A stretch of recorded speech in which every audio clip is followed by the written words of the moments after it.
రేషన్లో అక్రమాలను నియంత్రించేందుకు కేంద్ర రాష్ట్ర ప్రభుత్వాలు అందిస్తున్న స్మార్ట్ కార్డులను ప్రజలు సద్వినియోగించుకోవాలని బీజేపీ నాయకులు కవికొండల భీమశంకర్ పేర్కొన్నారు. కాకినాడ గాంధీనగర్లో గల రేషన్ డిపోలో స్మార్ట్ కార్డుల పంపిణీ కార్యక్రమం జరిగింది.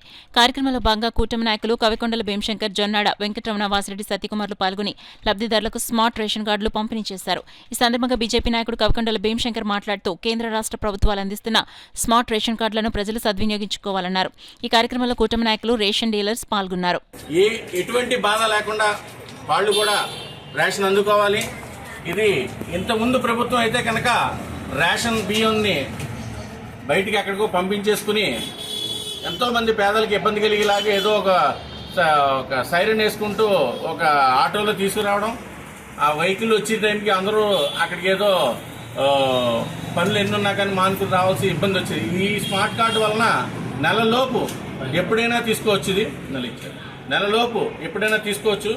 దీన్ని అందరూ కూడా వినియోగించుకోవాలని, దీన్ని మన ప్రభుత్వాన్ని మనం అందరూ కూడా ప్రభుత్వానికి సహకరిస్తూ మునుముందు ఇంకా మంచి మంచి పథకాలు అందుకోవాలని చెప్పేసి మనస్ఫూర్తిగా ఏంటంటే ఈ రోజున మన 41వ వార్డు ఇన్ఛార్జు టీడీపీ మన జొన్నాడ వెంకటరమణ గారు, అలాగే మన జనసేన సత్యకుమార్ గారు, అలాగే టీడీపీ ప్రసాద్ గారు, అలాగే మన రమణ, ఇంకా రవి, ఇంకా మిత్రులందరూ 3 పార్టీలు కలిసి కూటమి ప్రభుత్వం తరఫున ఇక్కడ ప్రతి వారికి కూడా సేవ చేయడానికి అందరూ సిద్ధంగా ఉన్నాం.